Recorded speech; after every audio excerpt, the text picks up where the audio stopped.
Spotlight with Shadow, a Canadian dad who's got his finger on the pulse of global entertainment and sports. Each episode features unfiltered conversations with everyday creatives, musicians, wrestlers, filmmakers, and more from every corner of the globe.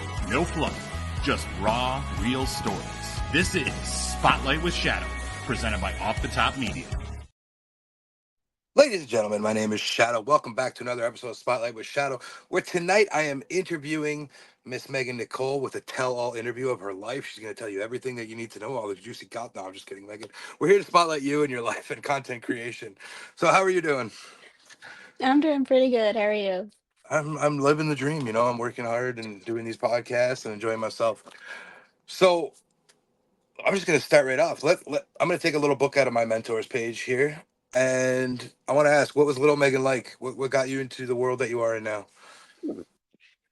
Lil Megan was feisty as all hell. Like, whoo, whoo, whoo. My dad introduced wrestling to me when I was about two, and he thought that, oh, it was going to be a cute father-daughter bonding experience, and then I was going to grow out of it. It was not a phase there, Dad. So, besides little Megan liking wrestling, what are some inspirations you had growing up? Like, what did you actually want to do with? I mean, you're still rather young, but what is the thing you wanted to do when growing up? Oh God. Basically like anyone in my family who helped raise me was like inspirations to me. So my parents, my aunt, my uncle, my uncle's ex, now ex, my grandparents, all them. I really, really wanted to be a veterinarian growing up. Like I was like so dead set on it because I loved animals. So I'm like, I want to be a veterinarian, take care of animals and make them better when they're sick. So, where that passion disappeared, that's something you still want to do. No, it did disappear once I got older and I realized more that went into it. So like I'm a huge dog person. So like I realized like, oh, I may have to put a dog down Mm. or a cat. And I don't want to do that because I'm very emotional when it comes to stuff like that. And I know I would be crying while I'm doing it and I'll like and I can't be that strong like doctor.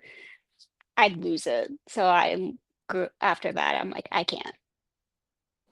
Okay, and I know without giving away what you do for a living now, you work around children as it is. So, is that something Mhm. that inspires you now into a field that you could take into in the future? Yeah, I mean, I love working with kids and kids love me. So like I'm going back and forth of either going to like school to become like a preschool teacher, or I've been told countless of times by like my aunt and even my mom right now by saying how good I am with like doing hair or like knowing all the basics when it comes to nails that I should be going into cosmetology school and do hair dyeing or nails. So, with that being coming from your family, is that something that intrigues you, or is that just more of a hobby that you like to do? I think it might intrigue me. Like I know how much they make and all that, and that they're basically making their own hours. And I need that. So I'm like really like looking forward and looking into doing that. There you go. So I'm assuming you started your content creating around the same time everybody else did, and that's when the pandemic started. Yep. So what drew the inspiration to just hop on these social media sites and start being Megan, Nicole?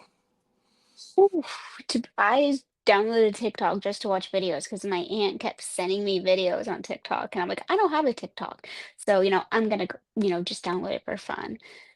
And I was gonna be one of those people who would just do random mass videos like here and there. And then I mentioned to my dad because he was doing it too at the time.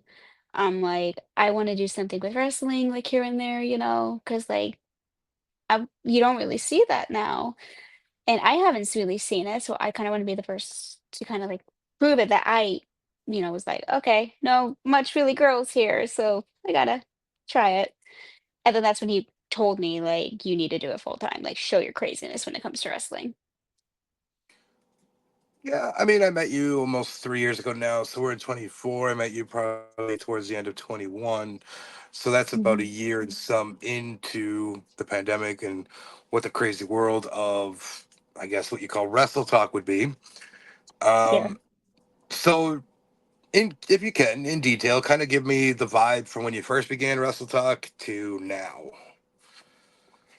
When I first began Wrestle Talk, I only knew of about three, four, about four creators who was doing it at the time, and then through them I met other people, and then about I don't really remember how many of us there were there, but I know there was a couple, and I know I was one out of three girls, and so that's what also brought me like to do it more, to show other females out there that you can make these videos, you can do what the guys are doing, show your craziness, show your love and passion.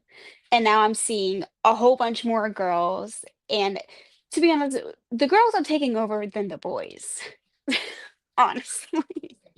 And I love that because it just shows again, like anyone and everyone can love wrestling, no matter the gender.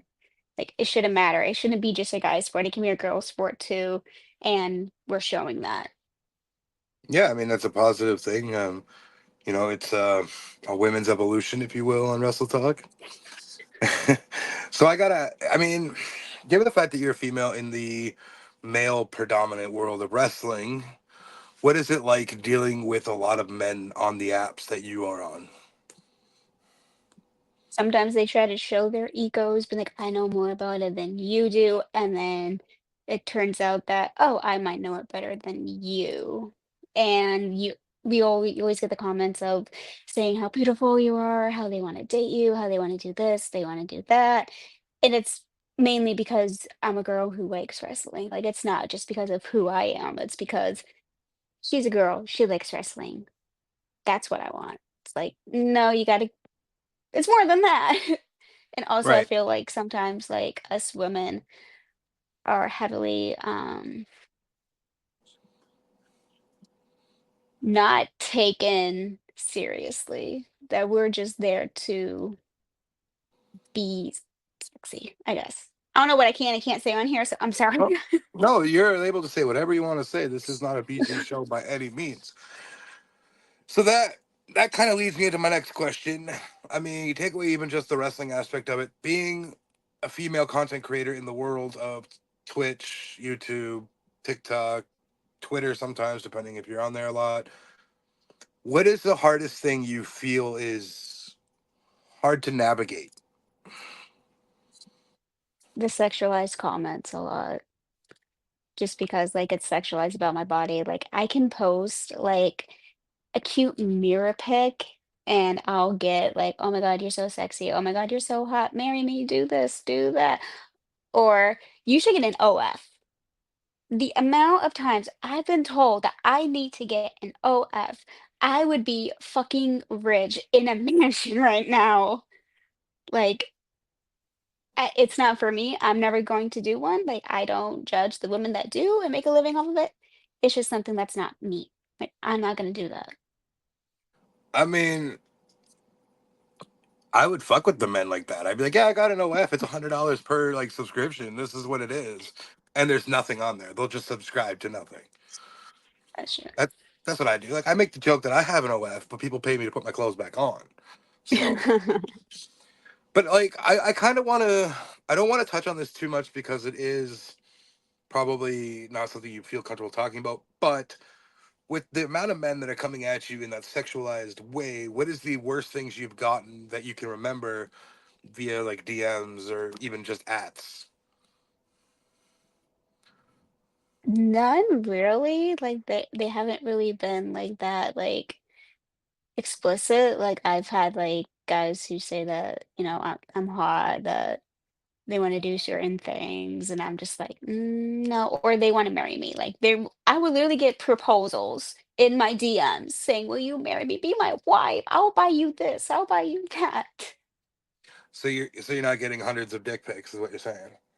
No, and I have never gotten one. Knock on wood, I never want to get one. Listen, if you ever do get one, you should just blast it all over social media and make sure their app's there, and maybe their mom will see it and shame them. That's what I think every woman should do when they get an unsolicited dick pic. Oh, I might. I don't know. Maybe I'm just that petty of a person. I don't know. Okay, so we talked a little bit about Wrestle Talk, and I want to get into the toxic side because me and you both been around for quite some time on the Wrestle Talk, and it used to be chill when we were both very active on there. Um, and then it became something it shouldn't. What is your take on Mm. that from the last 3 years of Wrestle Talk? Certain people joined it when certain people really shouldn't, and certain people brought shit up that happened in the past that, yeah, maybe it should have gone to light, but that's what happened and what brought everything, and it kind of made it seem like you had either like two different sides of Russell Talk. Which Mm, side would you want to be on? It's kind of like the Jedis, and then you had the Siths.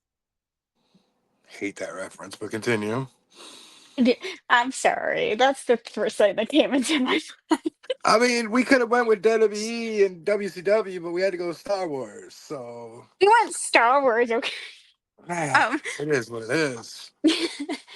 but just like learning about all the toxic stuff. Like I remember I was the main subject of one because I made a comment when Becky won the championship from Bianca. And I made it out of anger. I will admit that, and the video is gone, but I made it out of anger because I was so pissed at people getting pissed at me because I was happy that my favorite female wrestler came back from a pregnancy like 9 months after having the baby to be a champion. And yeah, she was a heel. Yeah, it was all, planned. Okay, cool. And people were hating on me for it. And then it just got super bad where like everyone was like attacking me, and I stepped off of social media like that for a while. And then the dude who started it all tried to come at me in my DMs, and then I very shot him down, very much so to the point where I don't know where he is anymore. Like I haven't seen him on TikTok or Instagram or anything like that since, and that was about 3 years ago. Yeah, I mean, I've had my fair share of encounters on that app, and I've taken a huge step back from that app because I don't care for the app. It's not sustainable anymore. And Wrestle Talk is becoming way too overwhelming with the amount of content. It makes no sense. Even if we are posting content like we used to, there's 100 more now. It doesn't matter. You're not being original anymore. Okay, huge wrestling fan. Who was your first favorite professional wrestler? John Cena. Ugh. I'm sorry. No, Literally, it's not. I It's not terrible. It's your favorite. I'm not here to judge that opinion. But what made you fall in love with John Cena?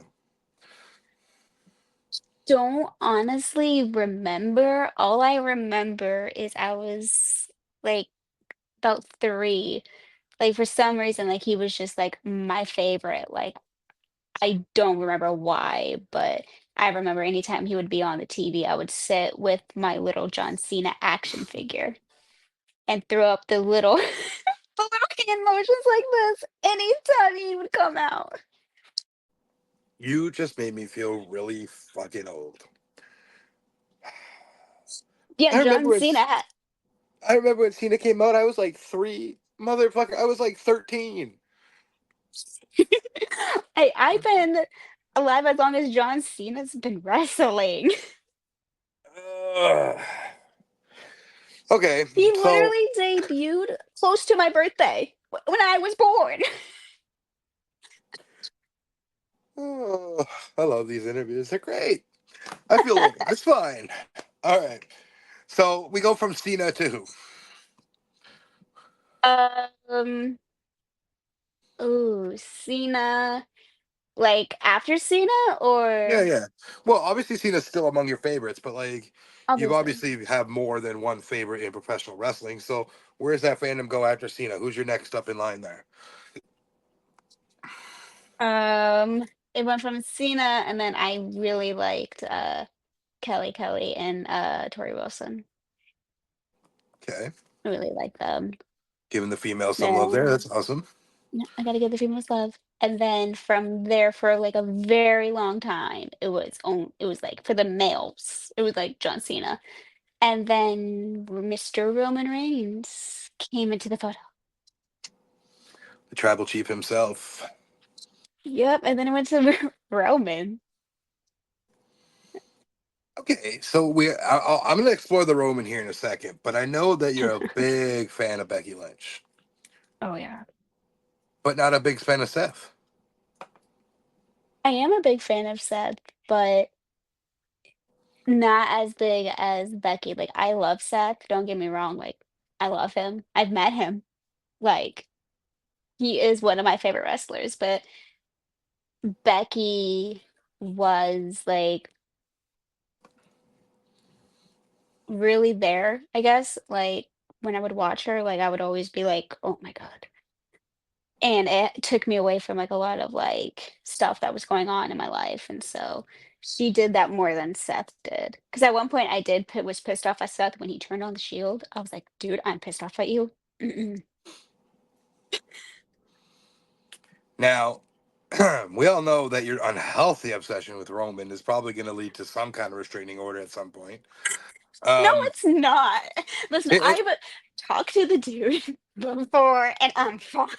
I'm sure yeah, he might just hit you with one of those Superman punches in the form of a restraining order. So, what made you fall in love with Roman, and why are you still obsessed with him to this day? Um, I think what made me so obsessed with him was because he was like the silent but deadly type when he was first with the shield, and I found that so fucking intriguing. I was just like, "Ooh, you don't talk, but I know you do." Mm.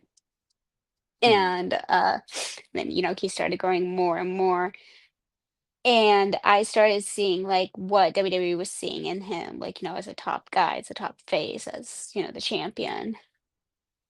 Because, like, I would always find his promos, like, fucking hilarious and, like, his wrestling style really awesome. So I saw what everyone else did and when they were booing him. Uh, there's still, like yeah, there's still the obsession with him. I think it's just, like, now it's because he is growing so much more and it's awesome to see that evolution of when he first started as Mr. Roman Reigns, the big dog, the power horse, to the OTC. Right. It's As definitely a rise. Yeah, and as a fan's perspective that has been his fan for so long, it is so awesome to see how now everyone's cheering him. They're seeing what I've been seeing since day one. Like I can say I have been Roman Reigns' fan since day one. I mean, a lot of people will tell you they are, but you can tell when they're not. Uh, Yeah. okay. Big Cena fan, big Roman fan. They came to a head a few years back. Where was your head at with that? Few years back, see, I was still like going in between. I'm just like, both of my boys are fighting, and I love them both. But I knew that Roman would always win. So I think at one point I rooted for Cena, but I've been like Roman because I know that he's gonna win. Roman just had arguably the greatest run in professional wrestling history that didn't happen between the 40s and 80s. How does that make you feel as a fan of his, seeing him go on this epic run? I fucking love it. I'm so proud of him for doing it. Like he's been through shit, like from like fans and when he got leukemia again, losing two family members within a month of each other. Like And but that yeah, like, I am so proud of him and everything that he's been doing. He definitely deserves all this hype that he's now finally getting after how many years? Right. I mean, he arguably became probably the biggest baby face in the company, and he never even stepped on screen until like a month ago. Yeah. Like that's crazy to me that it worked that way it did. Um, now, being a Cena fan, I'm going to rewind a little bit here. Back in July, while I was at Money in the Bank, John Cena came out and announced his retirement tour. How are you feeling about that? Watching him your entire life, literally your entire life. I literally broke down crying. There's a video on my TikTok of my reaction to that, and I'm sobbing because I knew it was coming, but part of me was just like, "No, he's not gonna do it. He's always said that WWE is his home. He's No, he's not. And then he announced it, and I'm just like, my childhood is over now. I felt like the surprise of John, like we didn't know what John was going to say that night, being in attendance and all, but like the surprise of Cena coming to Money in the Bank was ruined for me. Mind you, that entire weekend I stayed off most of the socials because I'm there at the event. I just want to embrace the environment. Mm. Um, I went to the merch stand and they were selling Cena stuff, which the night before they weren't. So they don't typically sell his stuff if he's not on the show. At least while they're up here. Okay, I was Maybe in the gonna say, States because it's different because they're just moving shit around. But when they come up here, they don't typically sell a lot of his stuff. Maybe his towels, but like there was a shirt. yeah, So you knew he was there. yeah, that's what happened when I went to Raw this not this week, but last week. My friend and I were walking, around, and we were looking at the merch stands, and they had a couple of John Cena shirts. And I look at her and I'm like, they're selling John Cena shirts. They weren't selling these the last time I was here.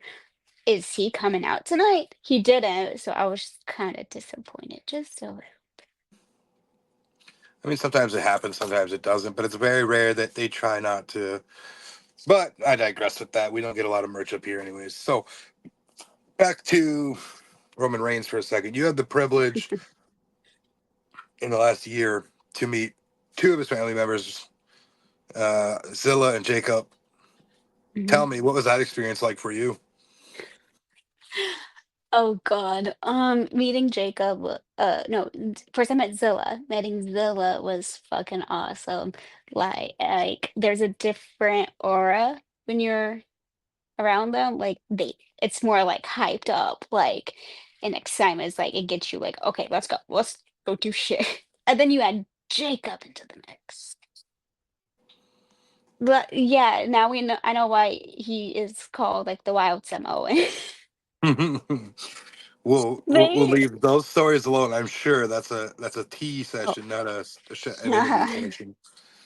Yeah, but both of them together is so fucking awesome. Like everything it feels like excitement's in the air. Like it's not like a down, it's more like, oh my God, let's go. They're fucking crazy. I will say Samoans are awesome and they can be crazy. Like, holy shit. I also met Jey Uso too, so I've met three. I was about to ask you. You were also introduced to Jay back at Rumble last year, this current year, but last year. Does This that make current year, sense? Rumble. Yeah. Yeah, the last Royal Rumble. We'll say it that way. Um, how was that experience?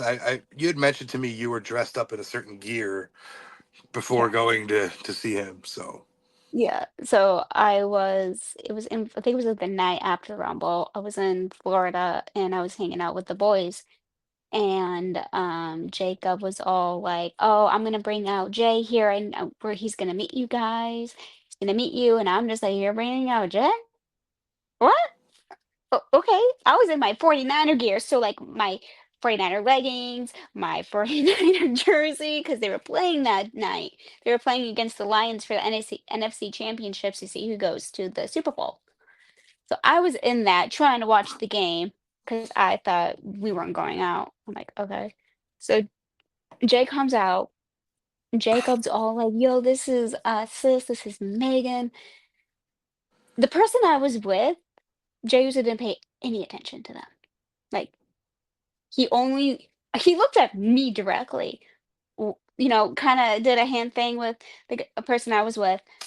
And he was staring at me the entire time. He stops in front of me, does the handshake, looks me up and down, and goes, yeah, he walks off. And I'm like, I got a yeet from Jay Uso. You got that Sami Zayn treatment. I love it. I All did. It right. was so awesome. But before I switch gears out of wrestling, Megan, you're a part of the IWC in a sense. I'm a part of the IWC in a sense. But we both kind of have the same opinion on the IWC. So if I've asked indie wrestlers this, I'm going to ask you this. What is one message you'd like to send that's very clear to the IWC? Oh. Stop being toxic. Why do you think people leave? I Like, yeah. that's I all I gotta say. I recently asked that question to former MLW world champion, excuse me, Alex Kane in an interview, and like he said, enjoy wrestling for what it is. And then I had brought it to his attention that, I was over criticizing wrestling for a long time, and I was trying to do too much, over analyzing it. And it wasn't until this past WrestleMania, sitting there with my 5-year-old, who is a very big Cody fan, and watching her get so elated and that childhood joy watching him win, it took me back to when I was a child. And since then, I've kind of opened my mind back up to watching wrestling in that sense. Yeah, my cousin's the same way. He's 5 too, and he's starting to watch wrestling with me because he knows I love it, and so he has his favorites. And I remember one time how I was getting ready for work, and he was on the bed in his room, and he comes out towards me. He goes, "Megan," and I'm like, "What?" He's like, "Is Cody Rhodes fighting tonight? Like, is he fighting?" And I'm just like, "No, buddy, he's not fighting tonight. He's fighting tomorrow night." He goes, "Oh, can I watch it with you when he does?" I'm like, "No, sure, buddy, you can watch it with me." Right, it's a nice feeling. So we're gonna transform out of this wrestling state. You are arguably one of the biggest Swifties I know. So, where does this come from? Why is this a thing? And I don't know. Tell me about your love for Taylor Swift, please. My love for Taylor. Okay, my love for Taylor started when the Hannah Montana the movie came out because she was in that movie for a Hmm. brief second. Like she was singing a song, and the song was called Crazier. And I was watching it in the movie theater, and then she came out, and then she started singing, and I really liked that song. So when I got the album, like of the from the soundtrack from the movie came out, I would always play that one song. And I never knew her name, and I'm like, "Who is this?" And then it said Taylor Swift, and then I was like and I went out to my mom, and I was like, "Mom, I want a Taylor Swift album." And she's like, "Who's that?" I'm like, "She's a country singer, I think." Or she's just and, they're like, "Okay." And then every time in the car, her song "Picture to Burn" would play, and so I would love that song, so I finally got her first album, and then I listened to that whole thing on repeat every single day. Now, I've had the pleasure of, I believe, 2 album drops since I've known you, Mhm. and both 3. times 3. So maybe 3. I don't know, but I know you made me sit and listen to one. So can't lie. Oh, wait, Big hold artist. on, hold on. No, more. Has it? Midnights. Midnights, Red Taylor's version, 1989 Taylor's version, Torture Poets Department 4. Okay, so the one I remember because I still listen to Anti-Hero now because of you is that album drop, and you Midnight. bugging the crap out of me and Nate to listen to it, give it a chance. I remember that. But so you're a big fan of hers. Have you seen her in concert? Have you had that joy yet? No, her tickets are too expensive, like expensive, expensive, and it makes me sad. So how much memorabilia of hers do you have?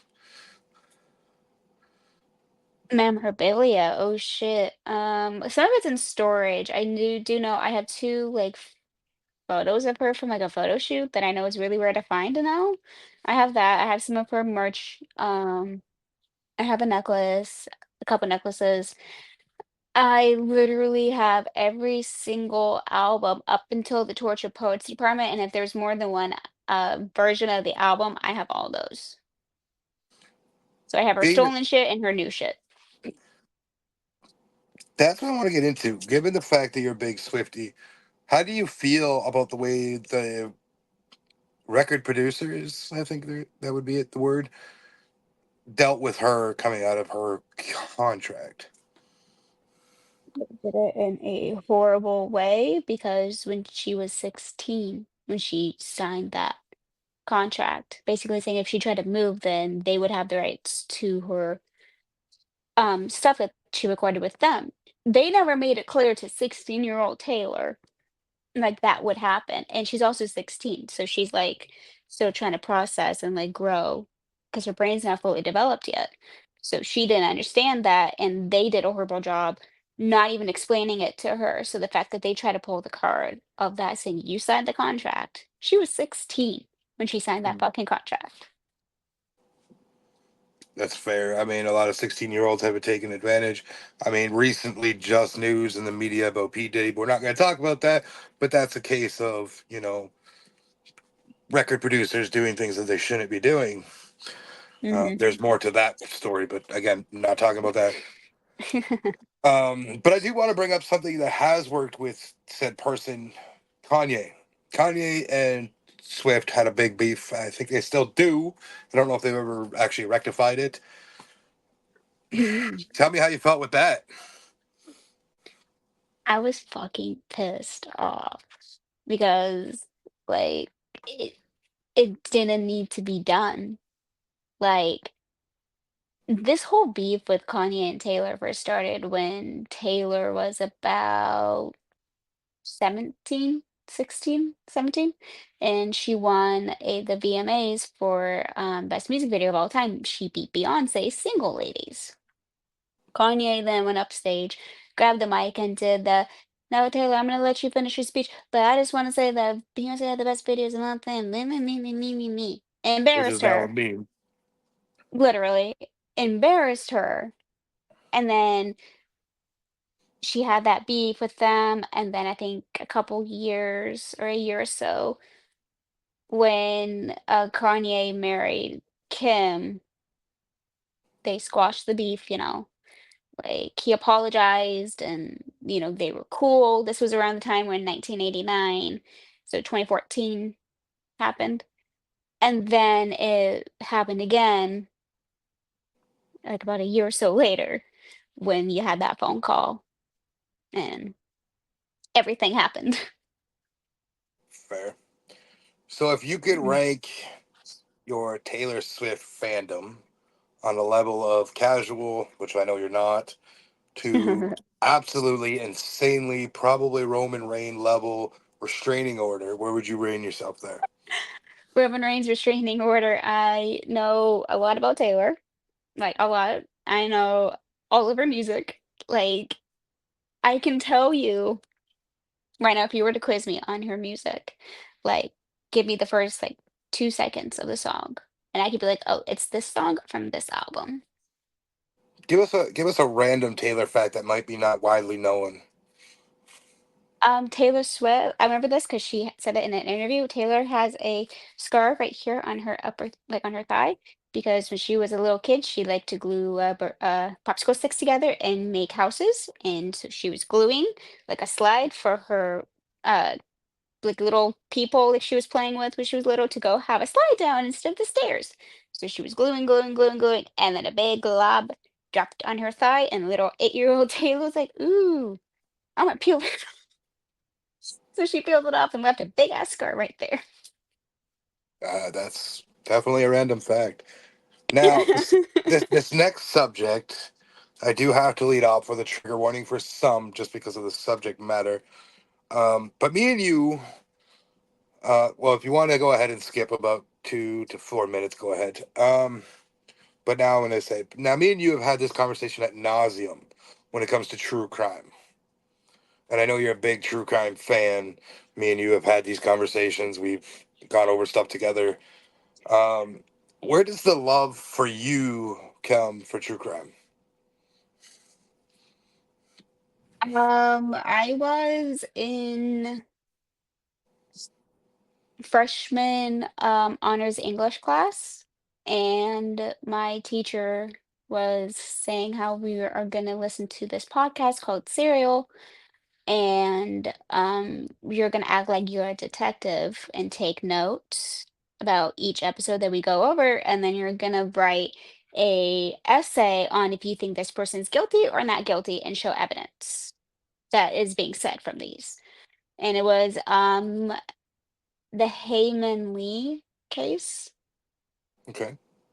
and I was like 16, and I found it really interesting and super like, oh, okay. And then I started listening to different ones and watching more true crime stuff, and I just kind of fell into a rabbit hole. Probably not the best way to ask this, but me, I love being asked this question personally. Who's your favorite serial killer of all time? Favorite serial killer of all time? Yeah. Who's your number one Ooh, that you could be like, yeah, this man or woman, yeah, I'm here for it. I don't know. I think maybe the Zodiac Killer? Maybe? Like That that one one's intrigues like, me a lot because it still hasn't ever been yeah. solved. Yeah, that's what also intrigues me. It's just like, oh, hmm, Because there was a lull in time there, and there's still it happened again. Most recently, I think, was a few years back, but yeah, more or less, it's probably a copycat at this point. But the probably. actual the actual event has never been solved, and I always think that's interesting. Uh, Yeah. what is your favorite document, or we'll say miniseries that's more romanticized? We'll not say documentary, but the romanticized documentaries that you've watched on the serial killers. Which one would you declare your favorite? Uh, ooh, that's hard. I think it's this, oh God. It's on Max, and it stars Elizabeth Olsen, where she um I can't think of the name right now, and it's fucking bugging me as all hell. But she plays the Candy. Oh, I don't know which one it is either. Oh, I don't remember what it's called, but that one's really good because it's about true crime about how this the her name's Candy. Like she killed her best friend because her best friend found out that she was having an affair with her husband a couple years back, and then she tried to kill her friend, and then that friend ended up, unaliving her out of like um self-defense. It's really interesting. Do I just you? forget what it's called. Sorry, yeah, I don't know either off the top of my head. Netflix has recently dropped in the last couple of years two mini series at the moment. There's more to come. One being the Dahmer story, one being the Mendez story. I know you haven't watched the Mendez. We were talking about that before recording, but you know the case. I'm sure most of us do. Um, but do you believe the Jeffrey Dahmer one of Monsters on Netflix was over the top romanticized, or do you think it was perfect for describing what had happened and maybe gave a sympathetic a view on Dahmer and why he was the way he was? Well, I've seen a lot of like different Dahmer shows and movies that came out about him before I watched the monster one and the movie one with Ross Lynch. Like that one kind of gave like more horror movie type of vibes, while the one on Netflix gives more in-depth detail about everything. It doesn't romanticize it. It just says, hey, this is literally what happened. Right, Like, and that gives more detail. That gives Dahmer more of like I guess like a face, I guess. Like, oh shit, he actually did this, and this can is actually still happening to this day. right. Going back to the Candy, is it Candy Montgomery? Yes. Love and Death. Yes. Yeah, shout out to Scales with the notes there. Thank you, buddy. Thanks, Um, Gals. you gave me the notes on that. That's why I had to ask. Okay. Now, as a father, this one extremely bugs me when it comes to true crime. And that's the Casey Anthony story. It gets really hard to watch. Expect another one is the family one. Um, can't think of that one off the top of my head. Chris Where he killed Watts. Chris that one. That Watts. one. That one really doesn't sit well with me. Same with the Casey Anthony. What's your take on that? On those two stories?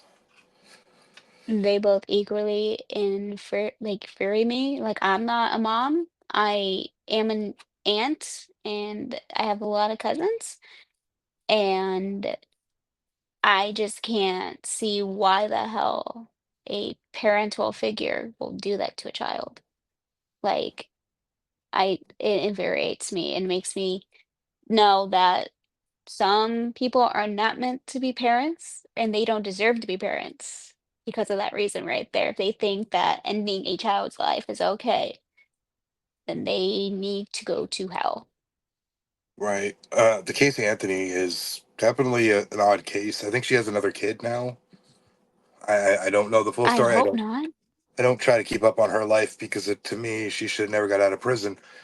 Um, Now the Chris Watt one intrigues me a little bit, but not in the sense of like, oh my god, I want to know. It intrigues me because he was unhappy in his marriage, and he was with somebody else having an affair, and he unalived his children and his then pregnant wife because he wanted to be with this other woman. I feel like there were so many other ways you could have gone with that. Yep. So many Like other ways that it's he could such a have heartless act, divorced and then her. to throw them in water tubs, like or whatever they were in. He put the kids in oil tanks and then he buried his his wife, like about couple feet away from the oil tanks in the ground. Yeah, well, that I can't. I just can't with that. All right, give me three random facts about Megan Nicole that Three you don't random typically tell facts. people. That let's get a little personal here because I've kind of avoided the personal life of Megan to a degree. Give us three random facts that typically people on TikTok wouldn't know about you. I can name every single president of the United States. I That's love random. reading. I love reading books. Like, not a lot of people really know that. Like, I like reading books. And um, oh God, what's another random fact that no one on social media knows? Um, that I'm a natural blonde underneath all this. That's shocking. Very shocked. Are you a conspiracy theorist? Sometimes, What's the biggest one depending. What's the biggest one you believe? Mm, biggest conspiracy theory that I believe. Oh God, I don't even know. Like, I can't think of one. Like, give me some examples, because like right now my brain's just going, I'm gonna give you this example because I'm an asshole Canadian and you're an American. 9/11. oh, fuck you. Um, I don't know. Like a good conspiracy theory. Other than like how like you think something's spelled one way and then it comes out to be the other, or like there's a brand of something and then it turns out it's not that brand, it's always been this brand, and it's Oh, just the like, Mandela no. effect. You don't believe in the Yeah, Mandela effect Mandela conspiracy? effects. Okay. Yeah. I always, yeah. Biggest conspiracy theory you believe in professional wrestling? Biggest conspiracy theory that I will wait.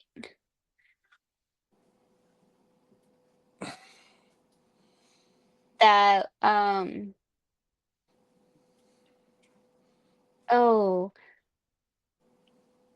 God. You're overthinking this, I guarantee it. I am overthinking this. Was it Owen Hart was the one that died Yeah. in the Oh, ring? it fell Yeah, from oh, the ceiling. Yep. that was I feel planned, I guess. Okay.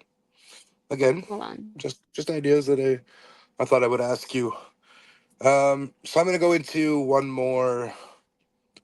more question about professional wrestling, and then we'll wrap up here in the final segment. But I've asked this to indie wrestlers. I've asked this to other people that are involved in wrestling. This name is sometimes triggered, and you know where I'm going with this. Um, is Chris Benoit someone that you can separate the art from the artist from, or is it just no, fuck you? I mean, part of me and like my morals is saying fuck you, like, ugh. But another part is like that wrestling fan that like, yeah, he did have some pretty good matches. Like, he was a good wrestler. And maybe wrestling did fuck him up because he got so many concussions and was doing so many like other shit too that caused that. So yeah, I can separate what he did from wrestling, but then again, like who I am and who I am as a person, you know me. I'm like, fuck you. Right. Now, last question on this part, because you said you can separate the man from the artist. Is he a Hall of Famer?